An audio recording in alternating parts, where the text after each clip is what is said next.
Assalamualaikum warahmatullahi wabarakatuh. Selamat pagi teman-teman. Insya Allah ketemu lagi dengan Pak Jaka. Bagaimana kabar teman-teman sekalian? Alhamdulillahirrahmanirrahim. Yuk kita mulai pertemuan kita dengan baca basmalah. Bismillahirrahmanirrahim. Dan doa sebelum belajar. Rabbi zidni ilman warzuqni fahman. Alhamdulillahirrahmanirrahim. Teman-teman, insya Allah kita akan bertemu di bagian tentang penyebab gangguan sistem pencernaan, ya, dimana kita sudah membahas beberapa pekan yang lalu sistem pencernaan yang ada di dalam tubuh manusia.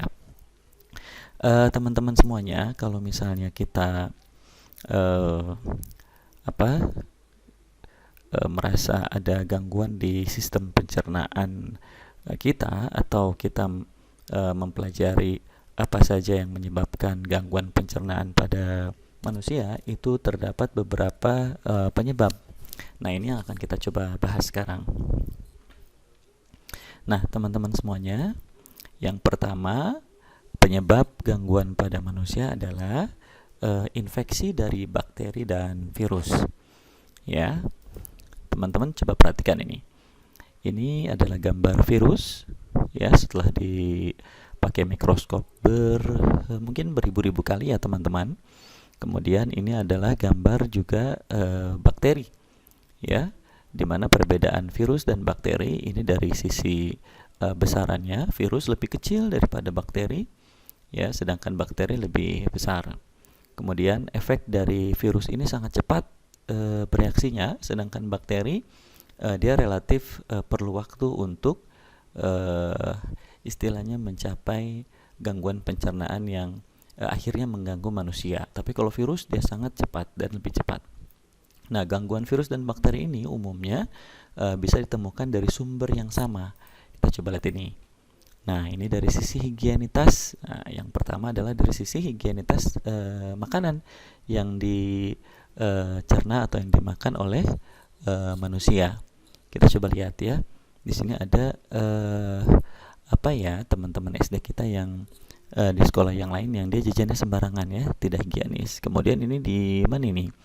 Di satu pasar, ya, kita bisa lihat bagaimana kondisinya bisa diperkirakan tidak sehigienis di tempat kita masak di rumah, ya.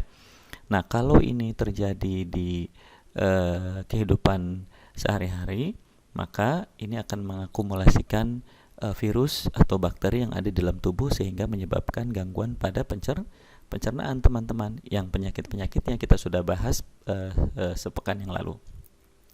Jadi gangguan yang pertama adalah gangguan dari atau penyebab yang pertama adalah penyebab yaitu virus dan bakteri.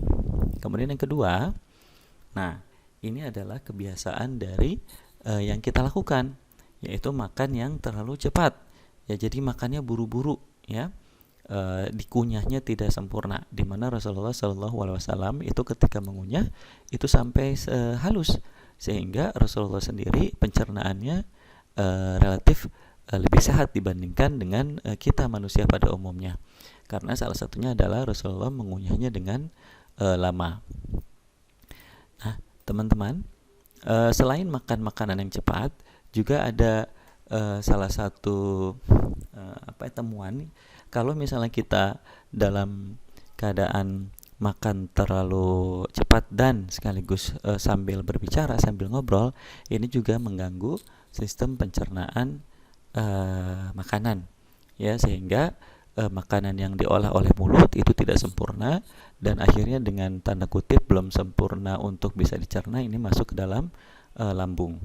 Nah, teman-teman sekalian, itu adalah makanan yang terlalu cepat untuk kita konsumsi. Baik, itu adalah penyebab yang kedua. Sekarang penyebab yang ketiga adalah, nah, ini dia nih, makan makanan yang tinggi lemaknya, ya. Kita lihat teman-teman, lemak itu bahasa sederhananya kalau Pak Jaka andaikan tuh minyak, ya, begitu ya.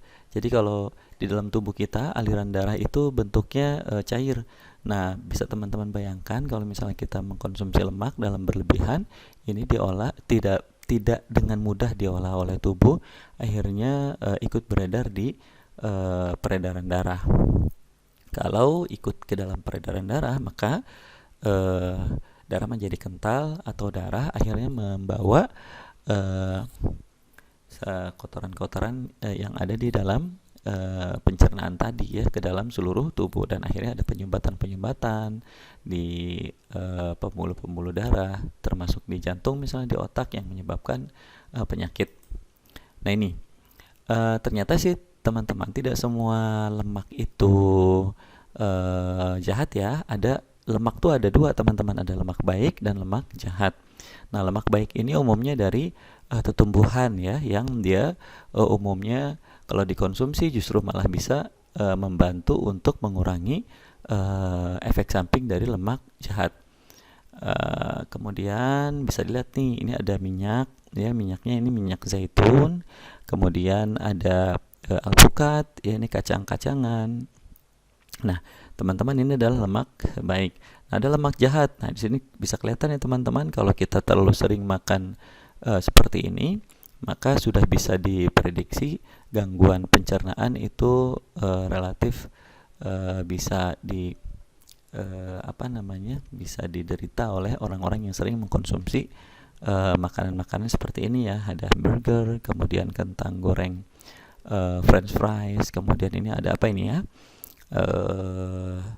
ya makanan-makanan yang berwarna ya. Nah susu ya, apabila berlebihan, sekali lagi kalau ini dimakan oleh kita secara berlebihan, maka akan berefek negatif ke dalam tubuh kita.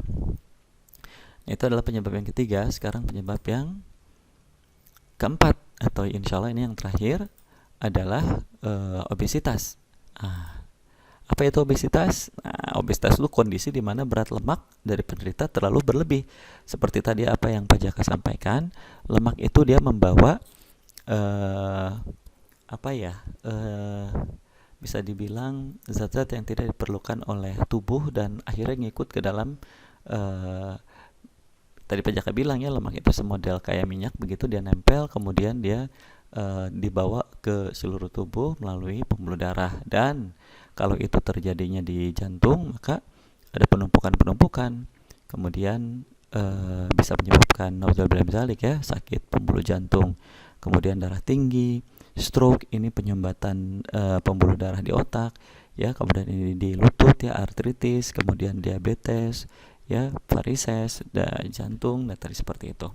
Nah diupayakan kita menjaga berat tubuh kita supaya ideal sesuai dengan tinggi dan berat badan yang memang para ahli kesehatan sudah merumuskannya. Nah teman-teman, itulah 4 penyebab gangguan sistem pencernaan yang biasanya dilakukan oleh manusia sehingga sistem pencernaannya tidak baik.